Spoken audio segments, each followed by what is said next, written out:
Thank you so much, Will, for joining Vanessa and I today. It's a pleasure to be here. Thank you for having me. Yeah, it's a pleasure to talk with you. And as we were preparing for the interview, I was thinking how perfect, totally unplanned the timing is. Vanessa and I just did an last episode that we did was on basic trust and the implications of what does that really mean. And so, of course, we were talking surrender, and Vanessa and I have both been reading your book, which is titled Bliss with a Brain Tumor. So obviously surrender is the major theme of the book.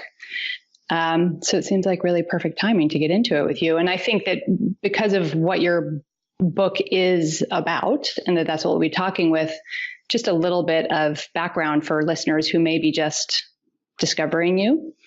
We have some who pointed us to you, so we know there are plenty that are already well aware of your work.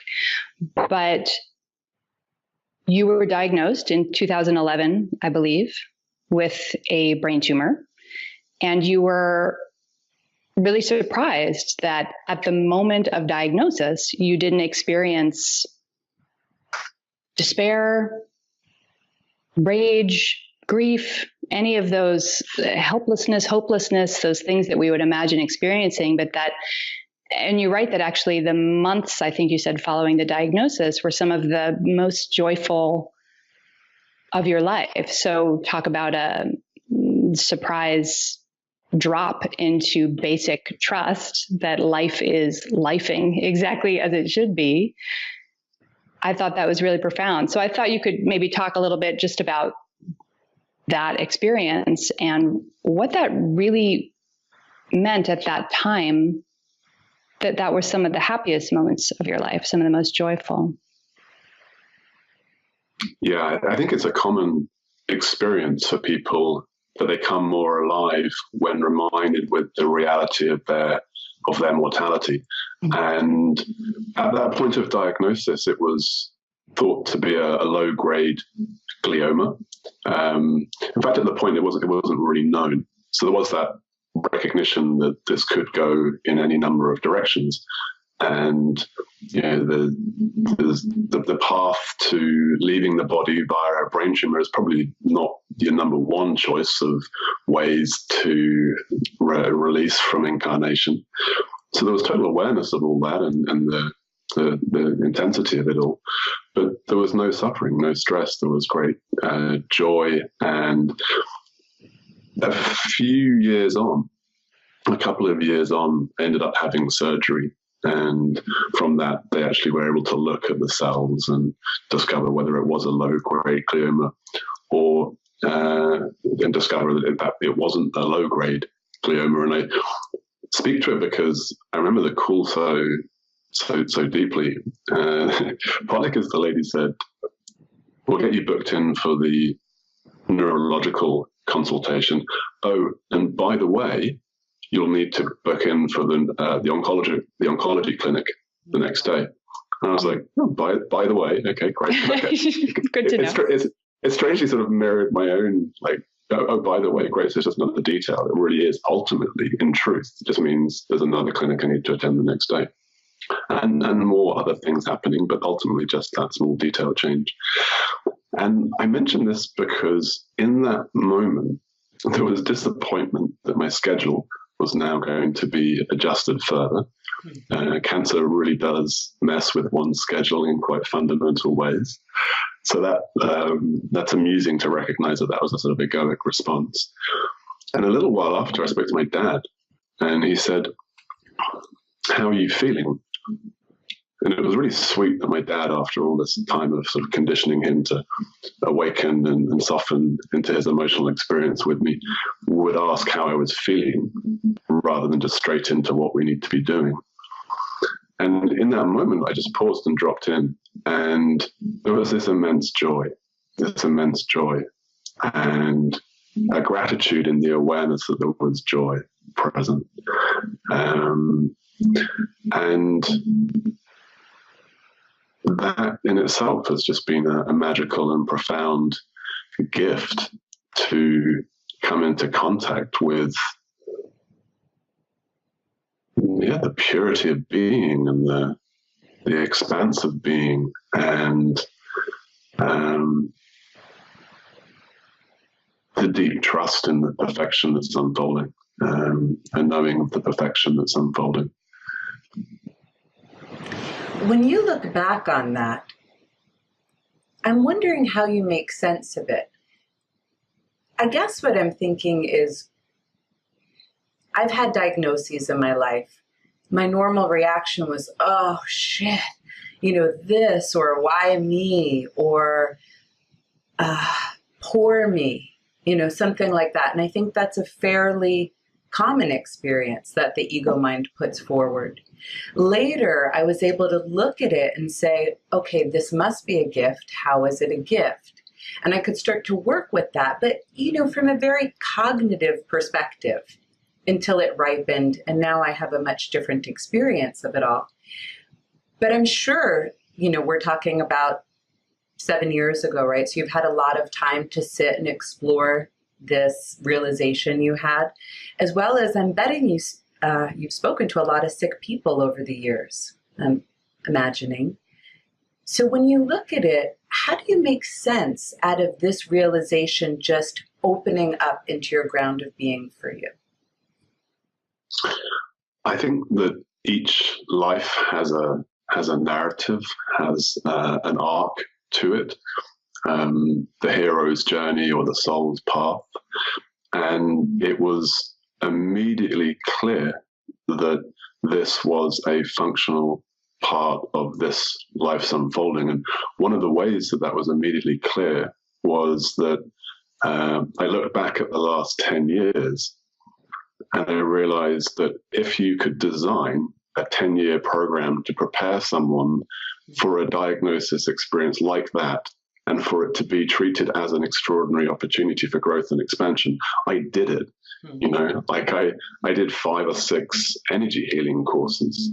I thought, just because I was curious about the nature of consciousness and what was possible in a mind-matter relationship, suddenly, of course, that was recontextualized as, so maybe there was a deeper knowing as to why I was exploring all this. I've been studying spontaneous remissions. I've been studying the nature of consciousness and reality from many different modalities and perspectives, and had done the yoga, qigong, meditation practices and sittings, such that some insights had begun to arise, and some capacity for being with pain and discomfort had certainly been developed. And I had learned through painful experience that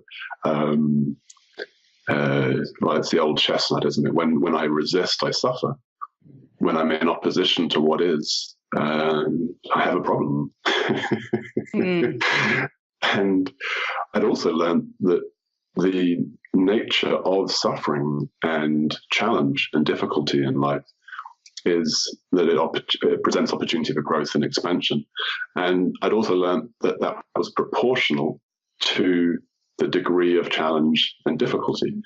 And so there was this not really perverse at all, but like a very reasonable, rational, wow, a brain tumor diagnosis, wow, brain cancer diagnosis.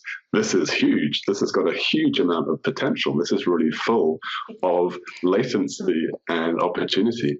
And certainly that's been the case. And the surrender was a big part of that. People debate whether we can volitionally surrender. And I think that's another conversation, but certainly when one is diagnosed with a brain tumor, when I was diagnosed with a brain tumor, there was this moment of, you got me. Interesting, yeah. Yeah, it was like a really sort of almost humorous, you, I don't know, it was just like God-godding again. Yeah, right. You cheeky sod, you know. You're right. You knew you were going to get me this way to, drop into surrender and open up.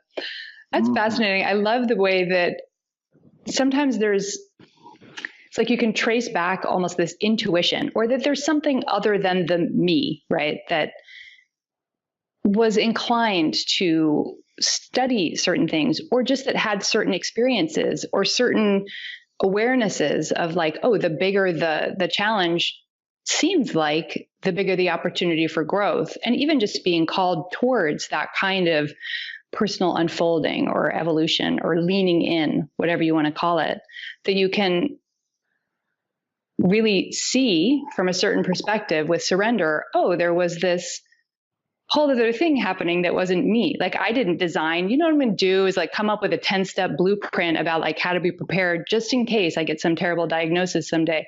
But it was also perfectly, and I would say way better than we ever can do when we are in our thinking brains, planning brains, that it puts things together in this really gorgeous way. And then what comes along, and you wrote about this so beautifully, is an experience that instead of treating it like an aberration, like, oh, this thing came along and screwed up my life, because there's this idea I have of what my life is, and my life isn't the person with a brain tumor. That instead of having that, like, no, why is there something wrecking my reality by shoving it in here where I don't think it belongs? And instead it just becomes seamless.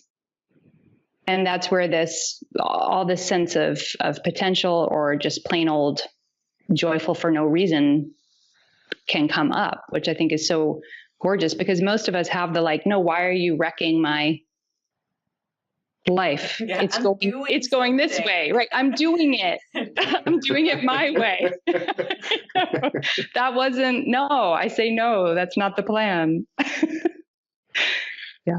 It's a fierce grace, to use Ram Dass's beautiful expression. And the grace was, and it really was experienced as grace. And in that first diagnosis, there was a sweetness that made it clear to my cognitive process or to my conscious mind, because as I was leaving the hospital, there was this recognition that this joy and sense of opportunity was perhaps not normal, not typical. So rationally, I was like, am I in shock? Is this legit? Is this okay? Sure. And I got home and I read this quote that I'd written 5 days before and hadn't written anything else in my journal for 5 days, which was very unusual. I hadn't written anything about the quote, such that these were the first words that I read in that state, just getting home, thinking, is how I am a legitimate way to be? And I read the quote, and the quote reads, death is certain, its timing uncertain, so what is important now? And I can't describe the depth of profundity of that communication that had been written by myself 5 days prior to knowing. And it really was the most pertinent, relevant, helpful words that I could possibly read in that moment, confirming precisely what I knew on a embodied level, on a cellular level, on a heart intuition or a gut level, that this was part of the journey, part of this life's journey, a wake-up call and an opportunity to really live that question, which I have been for the next however long. What's important now? And someone said to me, people don't really often say helpful things when being diagnosed with a brain tumor. Be true, yeah. Yeah, right. I think anyone I speak to relates to this. People say all sorts of really unhelpful things. It's like when someone you love dies. There's nothing that can be said, and people's own discomfort and uncomfort is often communicated, it's fine. It's not a problem. But one person did say something that was actually helpful and met me where I was at. And they said, wow, and you're 31. How awesome. You're going to have the rest of your life to benefit from this insight, from the oomph of this. And I was like, yes. That's so but great. They were not typical. Yeah, most people would be more like, oh, that must be terrible. And I was like, no, it's not. And I think this is true of so many broader circumstances people find themselves in. We project our own fears and discomforts. But for the spirit, for the individual, for the awareness that finds himself in that place at that time, even if it is an intense grief, there is a capacity to experience that. And it's not what we think it is. It's what it is. I love the way you're speaking about it. You said something, I want to read a direct quote. This arising of your ability to see this as a gift rather than a problem is a huge blessing. And it's something I hope our listeners are really taking in, because it's so rare, because the ego mind doesn't see suffering as a gift, right? Like if we're caught in the mechanism, we can only attempt to like shove ourselves into thinking it's a gift. But as we get closer to our state of being, you know, to understand it as part of your own evolution, which I think you had said somewhere else, I think happens organically, which is some of what you're describing. It's right. When that's occurred to me, it's not through a thought process. It was through an organic arising of like, wow, what an invitation to evolve. And I think you said something that reflects how that's possible for you to see it this way. And if you don't mind, I'm going to go ahead and read it, which is, Sure. We must reject the story that we are mechanisms, mere biological beings living in a purposeless world of matter, scarcity, and competition, victims of genes and heredity, adrift in a world of no greater intelligence than that of which we are aware, for we live by our stories. And I thought that was really powerful, in part because, as Brooke said, we've been talking about basic trust, which, just to quickly define, it's a teaching from A.H. Almas. And he said, essentially, it's a quality of the soul, or of awareness, or your essential nature, where you just know there's a benevolence and you're part of a whole, that there's some intelligence.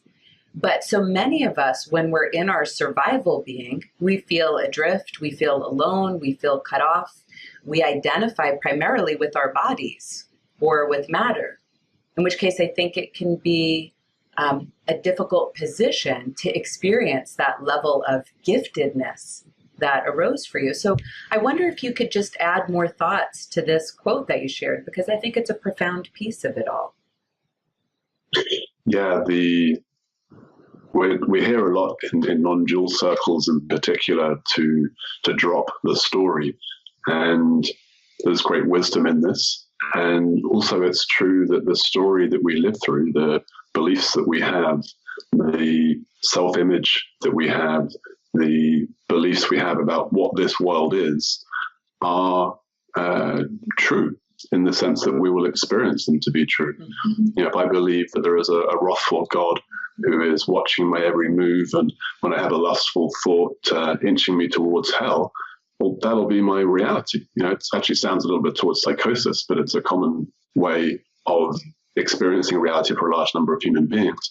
If I believe that I'm just a body, biology, and it's a purposeless, random universe, then I'll experience that. And I think a lot of the depression that we're experiencing in the Western world, in the UK in particular, is because we've, as Charles Eisenstein puts it, we're sort of in between stories, and our old stories no longer work. We haven't really got new stories to live by that provide purpose and provide meaning.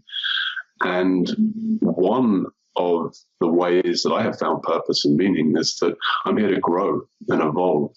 And so when I experienced addiction issues, I was like, wow, this is an opportunity to really understand the nature of mind. When I experienced suicidal depression, once again, wow, this is a really powerful opportunity to understand happiness, to understand what, again, how the mind works, how this whole system works. And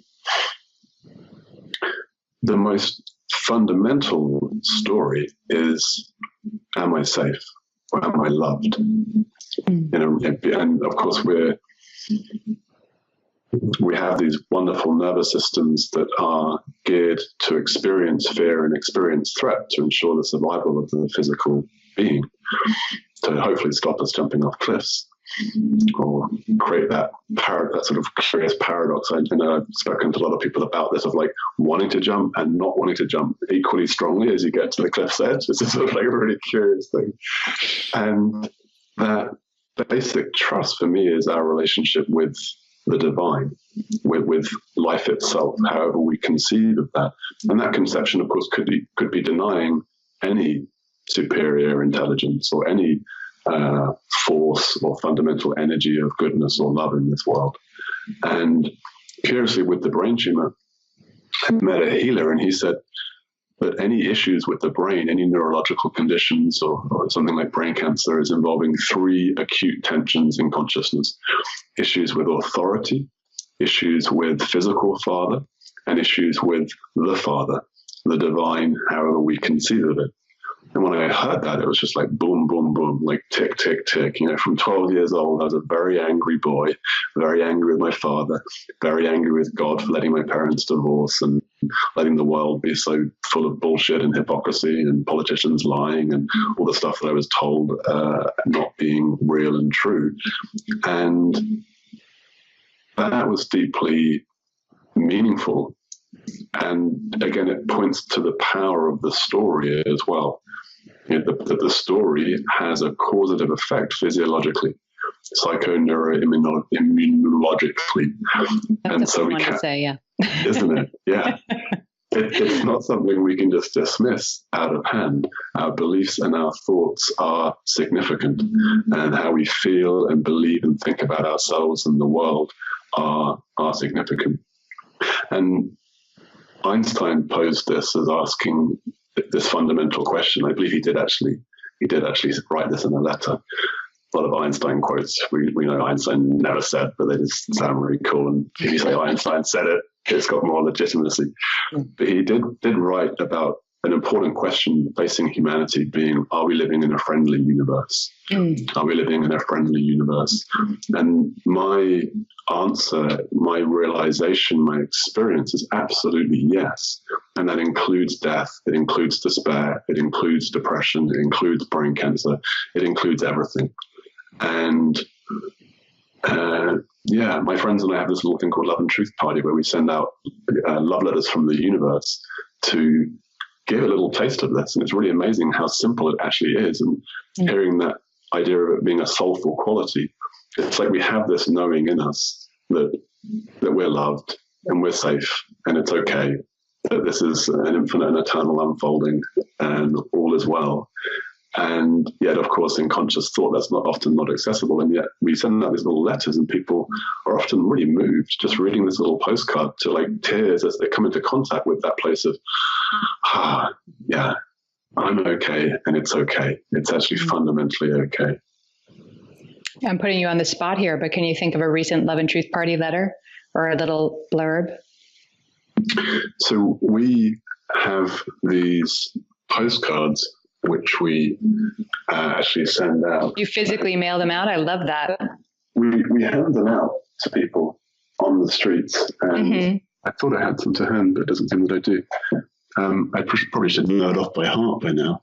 But it just points to people's perfectly imperfect conscious stardust, and that you're loved because you are. And it's signed from the universe. And it's got the Einstein quote on the front saying, is the universe friendly? So the universe writes, P.S. I am as friendly as you choose. And I love that. They're on loveandtruthparty.org. People can download them and print them off. And it's a self-organizing, self-replicating system of love and awakening. So people can set up their own chapters of Love and Truth Party. They can do whatever they want. How fun. I love it. Yeah, it is a lot of fun. Like really going up to strangers and pointing out that they're loved is, a lot of fun. I think it gets at not only the relief they experience when they say, like home, right? I'm in my soul, I'm in my awareness, but the longing we all felt, as little children, that longing that we felt to be loved by God, however you define that, loved by our parents, in that way that's like, you're so special and precious and just be you. You don't need to do anything for me. So there's such a longing for you to be able to share that can open someone up, to the depths of their experience. And, Brooke and I know despair, just like you were saying. And I think I've always related to the same story. Like if I can find a way to get through this, I'll understand more. I'll have more compassion. I can help more. And that story's probably got me through some really, rough stuff in my life.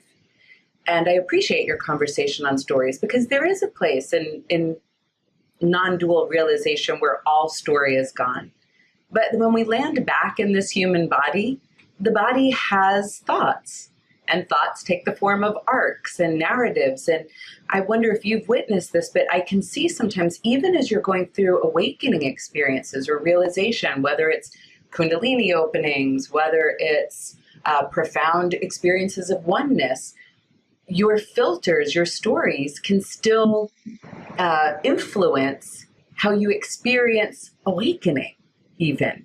So, I mean, I think you almost can't leave story out of the conversation. You definitely can't leave safety out of it. I mean, we may want to come back and touch on that, but I think it's really great that you're bringing it into the conversation of awakening. Yeah, I can give an example that I think is quite demonstrative of what you're speaking of, and that was I became aware of the tumor via a grand mal seizure, and for a while continued to have grand mal seizures. And this was an extraordinary opportunity to learn and grow, and as you said, Vanessa, to learn and to grow and to serve. That was always a big deal. It's like, if I get through this, there's going to be some jewel or some utility that's going to be helpful for others experiencing addiction or suicidal thoughts or cancer. I think we're naturally geared towards, certainly I am, and most people I know are geared towards finding meaning and value in the opportunity to be useful and serving and helpful to others. And when the grand mal seizures occurred, there was a precursor experience. So I was fortunate in that I'd experienced an altered state of consciousness and a tingling in the left hand that told me a grand mal seizure was about to happen. So, get down to the floor, perhaps, get away from any cliff edges that are close by or train platforms. And through the repeated experience of that, I was told by the doctors I need to be on anti-seizure medication for the rest of my life. But I don't, in my story, or my belief system, doctors are far from a pristine authority. I've read Bad Pharma by Ben Goldacre. I've read Peter Gotcha talking about how, by definition of the US Attorney General or the Justice Department, Big Pharma is organized crime in terms of how it conducts itself. This is a professor of medicine in Denmark writing this. And so my story allowed me to consider different possibilities. Once I read the side effects, I was certainly convinced that I wasn't going to take these drugs that might not stop seizures and might cause seizures and might cause death, although that was pretty unlikely. So I started to explore the experience and what's actually happening in this precursor phase.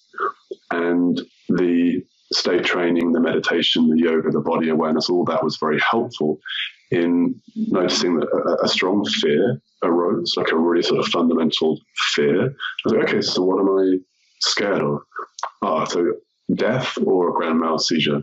I'm scared that it's going to be like, I'm either going to die or there's going to say, okay, so surrender to that. Like, yes, bring it on. Death, grand mal seizure, no problem. And yet simultaneously, so it's like this like total surrender and simultaneously breathing into the center of the heart. And, with a certain, as you can imagine, that fear sort of brings up a certain intensity and intention. And what I discovered over time is that was a cure for seizures. Since I learned how to do that, it took a few times to master it. I haven't had a seizure in 8 years.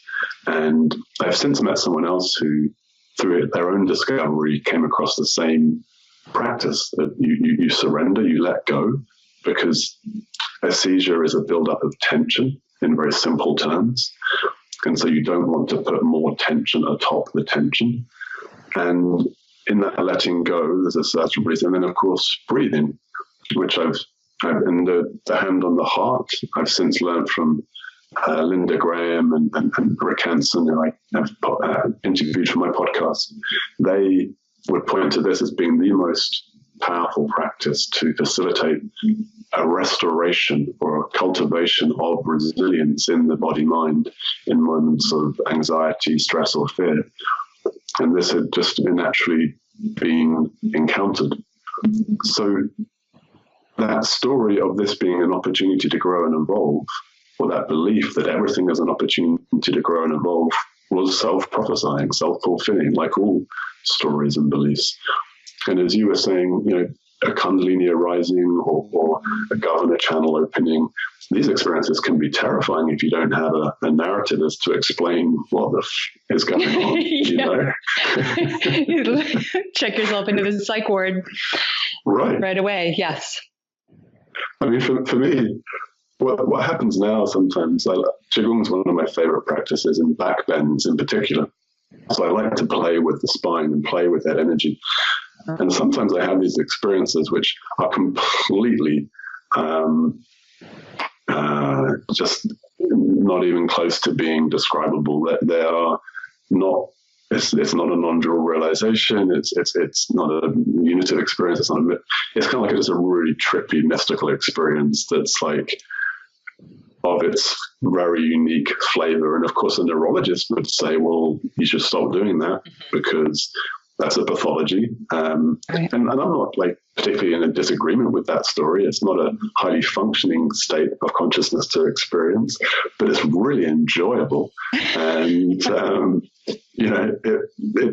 sometimes it brings me to tears. It's so exquisite. So the meaning we make is significant. If when those altered states of consciousness or those really deep experiences of emptiness, or however we try and language it, arise, if I am in the story that this is a brain pathology, that may give rise to anxiety or fear in the system such that it becomes something problematic. But to open into it and like enjoy it, this actually points to something that I feel is really exquisite. What you were pointing to, Brooke, around something in us surrenders, or something in us seems to know that there's a deeper unfolding. And I was in conversation with Martin Ball, very wonderful gentleman. He was on our Truth Lover podcast, shameless plug, the Truth Lover podcast. And plug away. Martin Ball, he described how working with 5-MeO-DMT, if you struggle, it can be a very bad, painful experience. If you let go, it can be one of the most powerful and beautiful awakening experiences of an individual's life. And he said, something in us knows to surrender when it does. And I was really struck by this because we know what doesn't know to surrender, right? The ego mind or the conditioned sense of self in the body, in its intelligence, holds on, resists. But what is it that knows to surrender? What is it that knows at that point just to, on the brink of the abyss, to dive in? Like, I have no answer to that question. But I think it's a great question. Like, what is it in us that knows to surrender, that knows to open? The basic trust. And as you said, quoting Almas, it's a soulful quality, a quality of our essence that I think is willing to die and die again and again. Yeah, and it can't be at all manufactured. It's not a choice we can make. It's not a thing we can do. I mean, I think there can be like a yearning or a longing or a willingness, but that's different than I'm going to surrender now. And one of the things I remember you pointing to in your book was talking about it was something along the lines of, you might hear all this talk of surrender and be like, that sounds great. I'm going to do some of that. That sounds way better than this struggling neurotic thing that I'm doing all the time. And that if we surrender with our conditions for surrendering being so that I can feel great, that we're actually not surrendering, we're negotiating, which I thought was a really astute point. And, we're pointing at things that really we can't give the 5-step process to surrender. Like, as you were talking about, this experience with the grand mal seizures, and actually really familiar to me because I grew up with petit mal seizures and had an aura, and it was a similar thing. Had to go through this experience of turning towards and kind of unstitching what's the fear that my mind is making up versus what am I actually experiencing in the moment. didn't occur to me actually until right as you were talking. I'm like, oh, I guess that was an early meditation experience for me. I didn't realize, but I had to do that, or I chose to do that. Something in me chose to do that. But as you describe those moments, it's like there's no roadmap for how to turn towards the thing and how to let go. And of course, most of us are in our ego or conditioned minds or separate selves most of the time. And so I wonder, you're a teacher, as you teach these things, I mean, in some ways, I think just like wafting the flavor of like what it felt like, what the experience was, it does help like something below consciousness to attune, right? To like, oh, like a certain capacity starts to mature or develop. I'm just really liking that for I waft the flavor on this. Just a little like perfume of surrender coming across on the breeze. That's what I do. Is that oneness I smell? The sweet smell of surrender. It's kind of like that, though. It is like kind of like that. You know, I feel like that's oneness. I see a cologne potential for your future. If you want to make you can have your own scent. I think you would have to have some frankincense oil. People do, obviously, definitely patchouli. Palo Santo, come on. Palo Santo. Yes, let's be a little spiritual about it.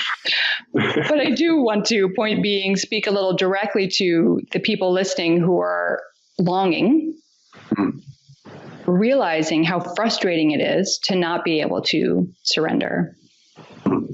And wondering just that really bare bones question of how do I get closer? How do I become more willing? How do I get anything more of this in my system so that this can develop in me?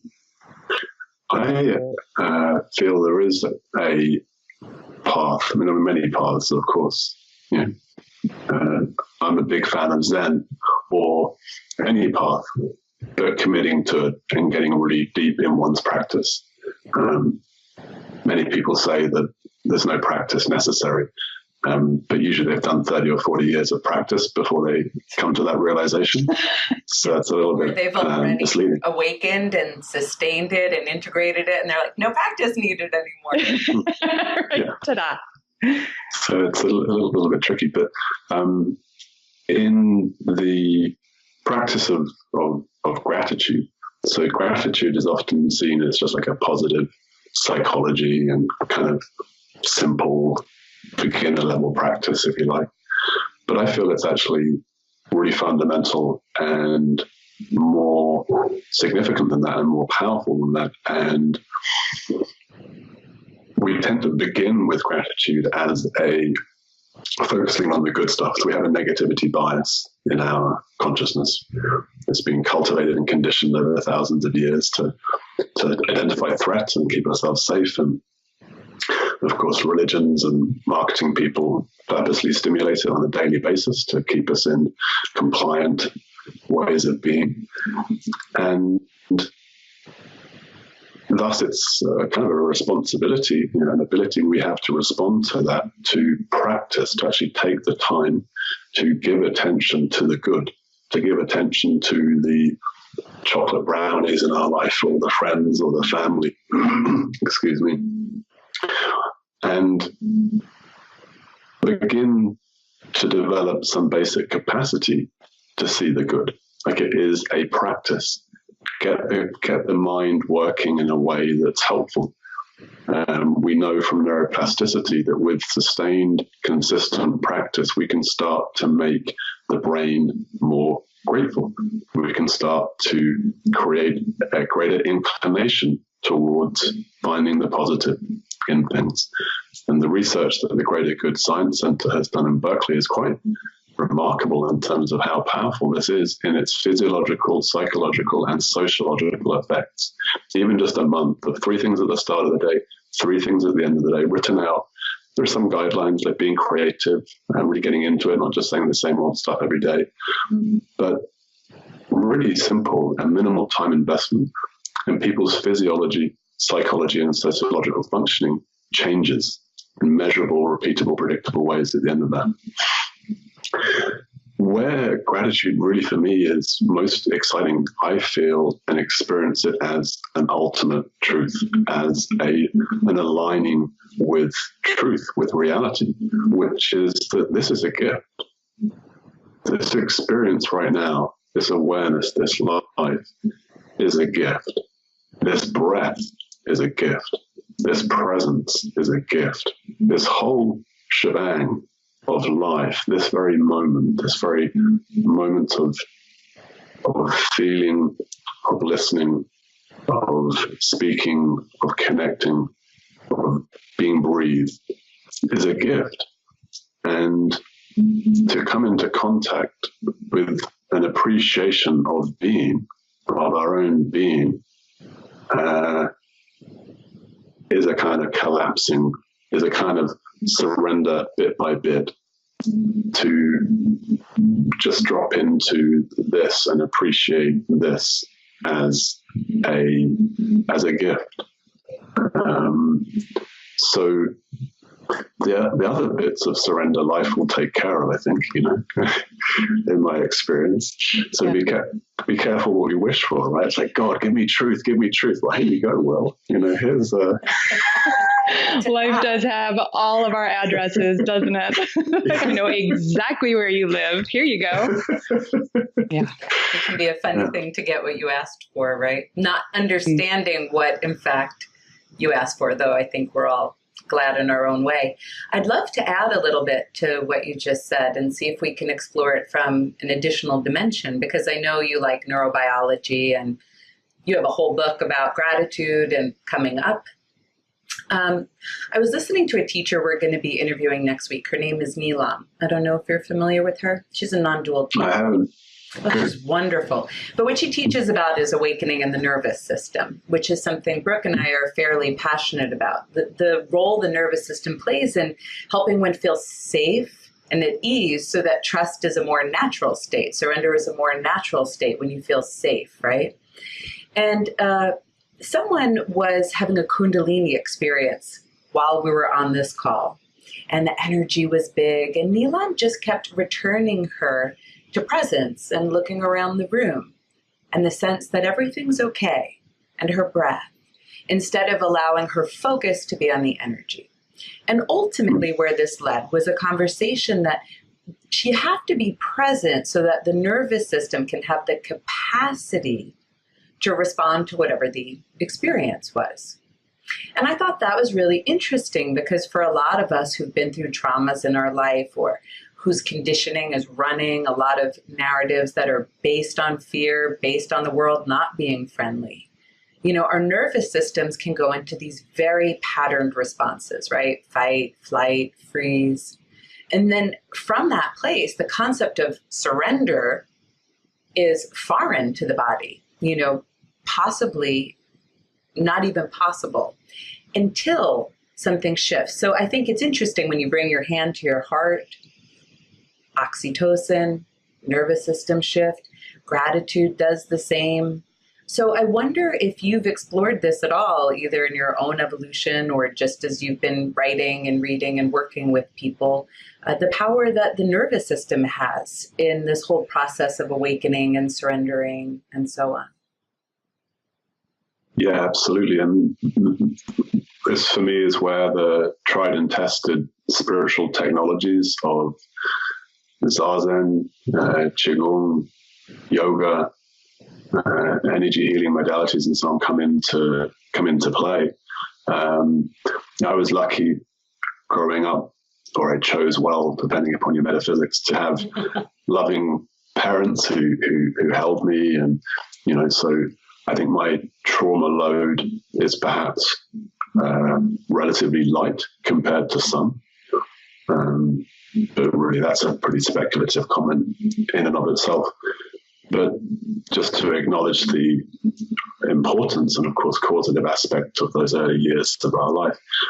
And nonetheless, it's taken a great deal of practice to allow this nervous system, this body, to open and to for unintegrated emotional charge to be integrated, to be metabolized, for unbearable pain to be born, to be felt, to be experienced.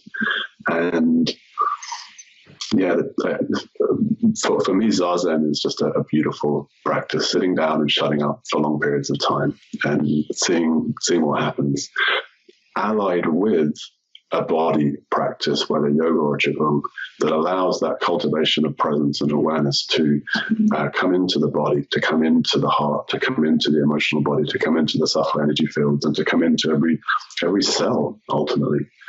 And that is an ongoing process as well, to be clear. So it's not like I reached a point 3 years ago or 10 years ago or last week where I was like, oh, great, I'm done now. The nervous system is in a perfect state of peace and balance, and there's never any anxiety or stress or reaction to, to this or that. And so I continue to practice. I continue when I start the day. I open, even if I don't have any time to do any stretching, I open my heart, I open my physicality, and I breathe in to the center of my chest, and I bring awareness into contact with whatever's showing up today. It's that wonderful Rumi poem, The Guest House, each morning a new arrival. And that's so true. Might be joy this morning, and then tomorrow it might be like this sort of sense of dread and not wanting to get out of bed for some bizarre reason. I've ceased having any concern or analysis as to why or what, but rather to bring presence to this and stretch and feel where those aches and discomforts are in the body, and meet them and bring the presence that we are, bring the curiosity of awareness that we are to our embodied experience. And it does seem that hanging out with a nervous system. So Isaac Shapiro is a friend of mine, and he and some of his sort of students, teachers, Florian Schlosser and so on, speak about this a great deal, far more insightfully than myself. And the value of sitting with someone whose nervous system is in balance. I think that's wherever the science is at on that, we know it in our experience, right? When we sit with someone who's in a highly agitated state, we can experience some of that agitation ourselves. It's a little uncomfortable to be around, perhaps. Though, of course, as our degree of comfort with discomfort increases, and as our nervous system is able to sustain a balance, then even those disturbances are less disturbing. I think there has actually been some studies with Richie Davison and so on around the impact of the most balanced nervous systems on the planet, we might assume, which would be these Tibetan guys who have been meditating upwards of 15, 20, 30, 40,000 hours. Compassion practices, like full spiritual technologies engaging the whole nervous system for hours a day for 40 years. And I'm a little bit hesitant to say, but I read it somewhere, I haven't got the citation, that they did an experiment bringing people experiencing great anger or intensity to sit with these monks, and they found testing the skin galvanic responses or whatever, and heart rates and all these sorts of things, that it did bring the individual in a state of a lack of coherence into greater coherence, just being in the company of being in the shared field. The Institute of Heart Math has done a lot of beautiful work here in the Global Coherence Initiative, of course. And so this is where it kind of gets exciting and interesting, and talking about purpose and meaning. Or, we are actually here to be the change, to embody peace, to embody love, to be able to then share that effortlessly with our brothers and sisters as we move around the place. And that is becoming more and more scientifically recognized. All that hippie stuff about good vibes and following your heart and so on, apparently it's all true. It's all There's actual research pointing to the wisdom in that. And not to degrade the beautiful experience you just described of somebody in a very agitated state going to sit with these people who are thought to have some of the most balanced, open, settled, adaptable nervous systems. But in a funny way, it's like they function almost like air purifiers, right? It's like cycling out and cleaning, because there is attunement that is happening below the level of consciousness. And so as you're saying, I mean, Vanessa and I did an episode a couple episodes back, like, why talk about awakening? And we had plenty of things to say about that. And I'm sure we could record 20 episodes on that because we're talky. But one of the most exciting things to me is like, we can all become air purifiers in a certain way. Like if we're willing to keep turning towards and deepening and embodying our realizations instead of just the ego grabbing on and being like, I, got my enlightenment gold medal and now life gets to be easy street forever. But if we can keep welcoming whatever guests show up at the guest house, it has a profound impact on the way we experience our own lives, which is plenty valid and really exceptional because it's the only thing we got while we're here, really. We get to see it through this one. But it also has a profound impact on the suffering of the world in a very tangible way. It's really quite exciting. I feel so, yeah. I mean, again, it's coming back to this sort of fundamental question of what's the meaning and purpose? What is there meaning and purpose? And for me, there is a teleological truth to both personal existence and collective existence, which put simply is for consciousness to experience more of itself, yes. For there to be greater consciousness, for God to know itself, for God to make love with itself in ever more infinite and complex ways. And it's doing so via you and I and every being upon the planet. And to apply that perspective, it does create an exquisite but grounded grandeur to our lives, to the opportunities that we have to be embodied in this time in particular, to be having these conversations with this technology in such a way that our friends around the world right now and in another now on the recording are experiencing this connection with us, hopefully picking up on the wafts of the ode to oneness, yeah. But hopefully not picking up on my shadow wafts, just the pure wafts. Right, just the really, really good shiny ones. Yeah. I'm sure you have no more shadow, Will. Come on. Oh, right, of course. That's all that what awakening is? We just perfect beings. Yeah. I suppose I'd love to hear, just for you, it's clear in your story how these realizations and these insights and awakenings, like as a verb, have benefited your life. I mean, it comes through you. You can smile as you share all of these stories. But what's changed? What hasn't changed, right? So years ago, this profound experience came through. What's changed, like in a granular level, in a day-to-day? Does that mean you sit at a traffic light and you surrender to the person not moving in front of you? Does that mean when someone asks you to move and you don't want to do it, you're like, no, and you have no problems? Like, how does life look as you've had these realizations?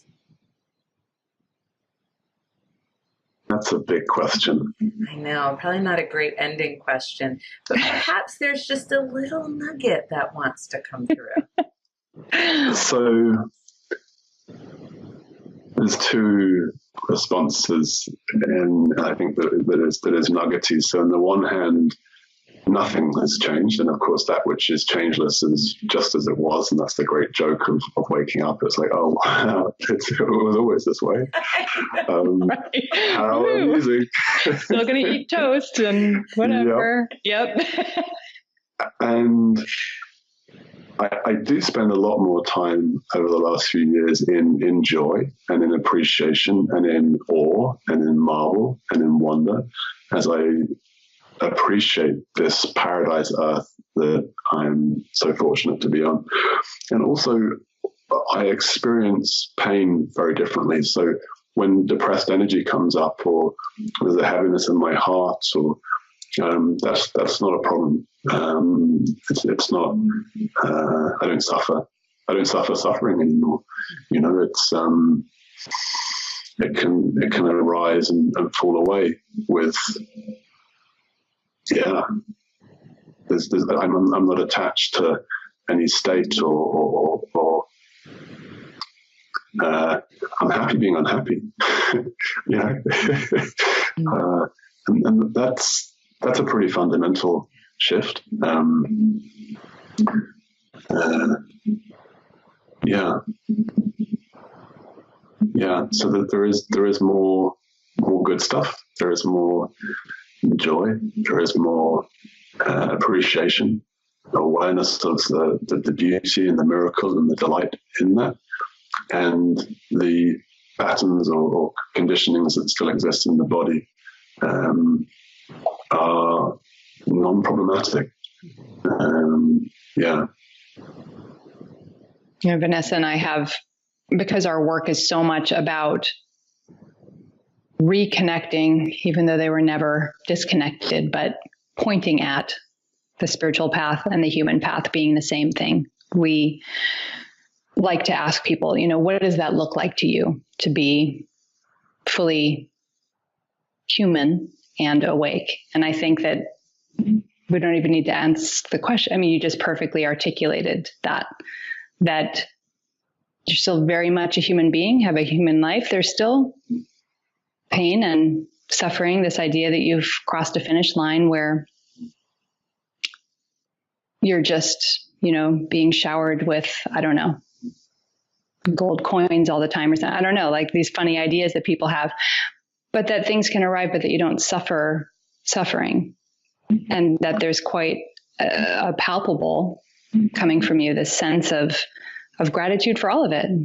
Gratitude that there's not this distinction, I want the good parts, I don't want the bad parts. It's just a big yes to everything. Just so beautiful. Yeah, and continuing to evolve in all the usual ways that a human being can evolve, right? In relating. I mean, this is a huge thing for me. Mm-hmm. And what is it to be in community? What is it to be in relationship? What is it to embody love in community, in connection? When my intimate partner appears to reject me or appears to not listen to me in the way that I want to be listened or whatever, like, can I be unitive consciousness? Can I be in love in that moment, you know? So, yeah, there's still plenty to evolve and grow, and I'm sure that you guys are well aware of that as I am. Yes. Well aware. And we're so pleased we got to be here with you in your evolving journey. This was really a delight. You wafted off quite the delight. I think we're all going to be at the Science and Non-Duality Conference together. Is that correct, Will? Will you be? I will be there. I look forward to meeting you guys in person. In October, so that will be really fun. And we'll share all of the resources in the outro. But is there anything else you want to share, Will, before we come to a close? It sounds corny and cliche, but it's true. Just my appreciation and my gratitude. This is a really beautiful way for me to start my day. So thank you for sharing this opportunity, and thank you for sharing presence. It's been great fun. Thank you so much. Thanks so much, Will.